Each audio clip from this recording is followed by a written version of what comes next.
सादर जय जय श्री सीताराम। मेरा नाम अविनाश सिंह है और आप देख रहे हैं सनातन एपिक्स। श्री रामचरितमानस के प्रसंग में अब हम वहां पहुंचे हैं जहां नारद जी मोह से ग्रसित हो चुके हैं। प्रभु नारायण की माया उन्हें नचाने में लगी हुई है। मोह से ग्रस्त होने के कारण वो शीलनिधि राजा की कन्या से विवाह करने की मन में सोच रहे हैं, जो कि अखंड ब्रह्मचारी थे नारद जी। लेकिन क्या वो शीलनिधि राजा की कन्या से विवाह कर पाएंगे?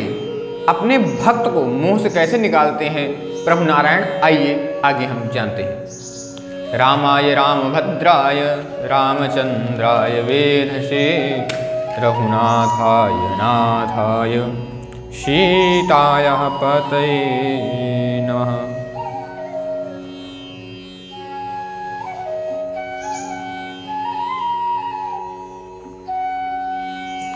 तुलसीदास जी आगे लिखते हैं, यही अवसर चाहे परम शोभा रूप विशाल, और जो बिलो की जय कुंवर तब मेलय जय माल।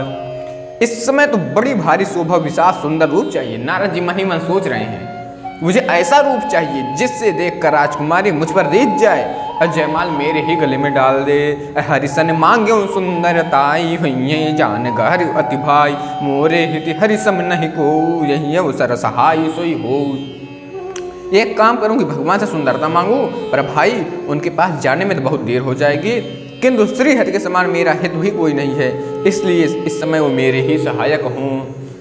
बहुविध विनय कीन तहि काला, प्रगटो प्रभु कौतुक की कृपाला। प्रभु बिलो की मुनि नयन जोड़ाने हुई है काज ही हरस आने। उस समय नारद जी ने भगवान की बहुत प्रकार से विनती की, तब लीला में कृपालु भगवान वहीं प्रकट हो गए।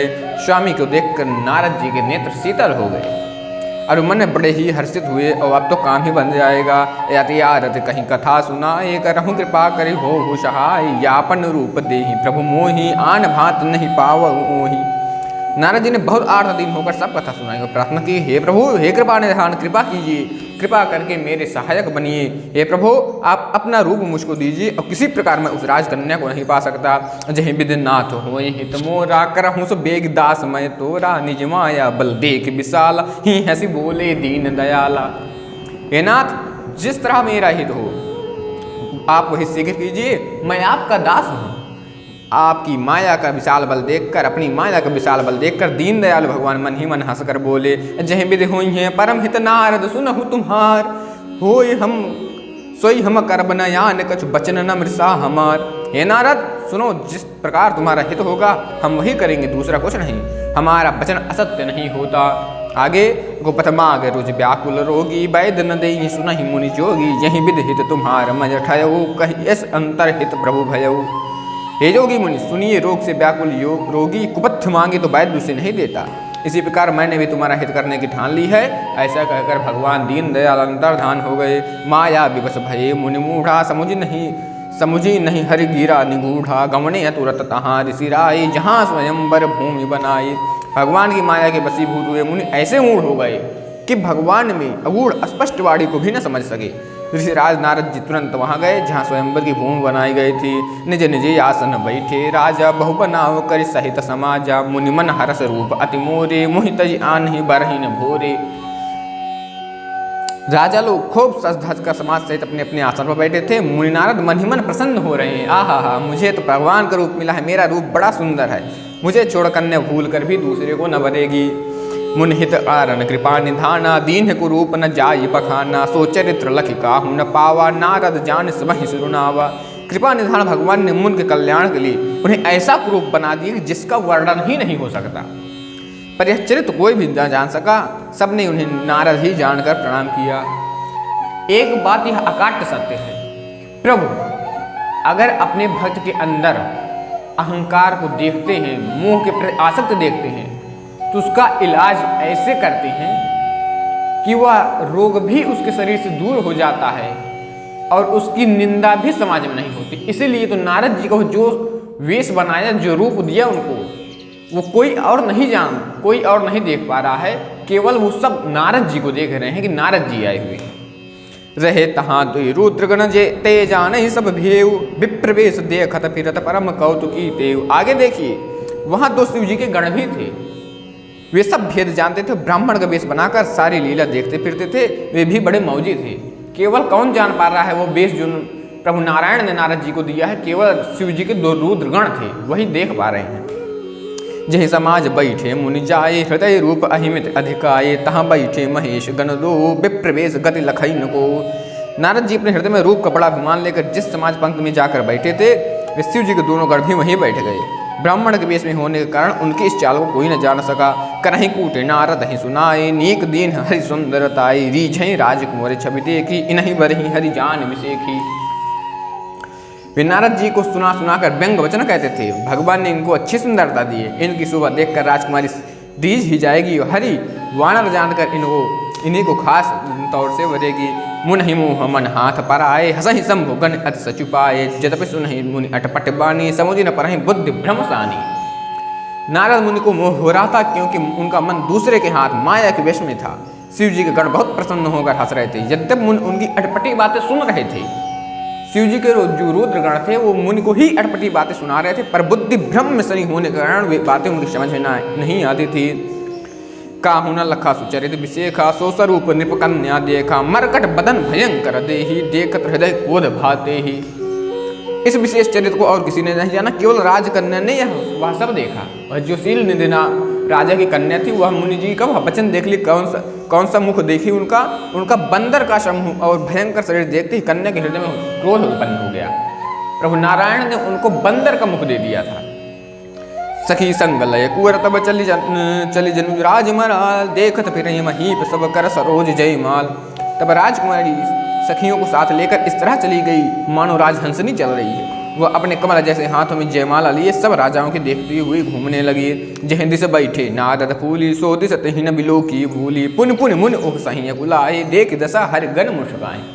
नारद जी इतने ज्यादा मोह में, इतने ज्यादा माया के वशीभूत हो चुके हैं कि जिस ओर नारद जी गर्भ में फूले बैठे थे उस ओर उसने भूल कर भी नहीं देखा।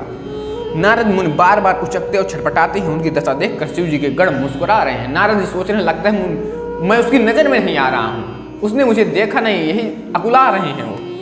लेकिन अपना वो बदन, अपना जो मुख है बंदर वाला मुख जो नारायण ने उनको दिया वो देख नहीं पा रहे हैं।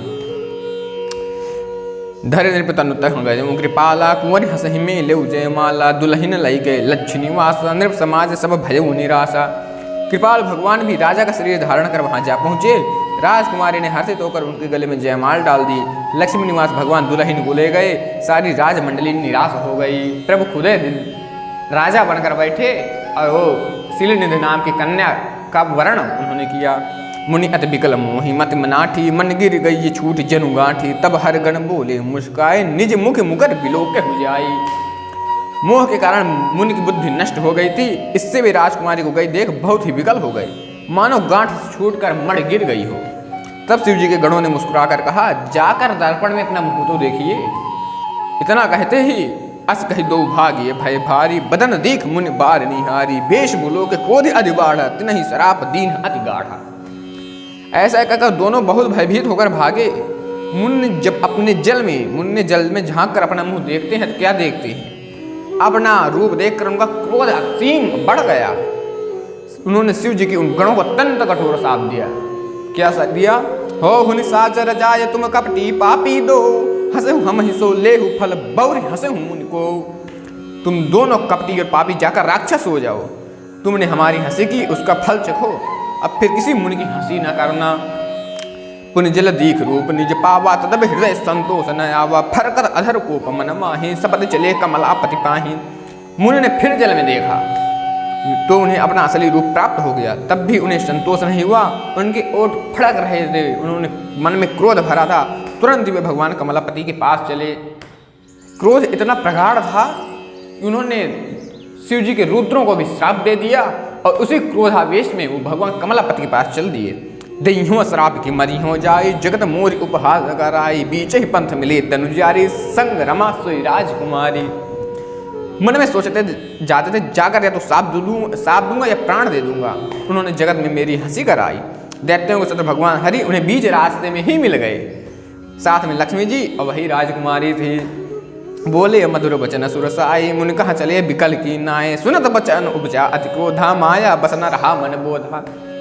देवताओं को स्वामी भगवान ने मीठी वाणी में कहा, हे मुनि व्याकुल की तरह कहाँ चले। ये शब्द सुनते ही नारद जी को असीम क्रोध हो गया और उन माया के वशीभूत होने के कारण उनका मन में चेत भी नहीं रहा। परसम पदा सकूँ नहीं देखी तुम्हारे ईर्षा कपट विशेषी, मदद सिंधु रुद्र ही बौराज हो सुरन प्रेर विषपान कराहू। मुनि ने कहा, तुम दूसरों की संपदा नहीं देख सकते। कमलापति भगवान से कह रहे हैं, लक्ष्मीपति भगवान से, तुम दूसरों की संपदा नहीं देख सकते, तुम्हारे ईर्ष्या और कपट बहुत है।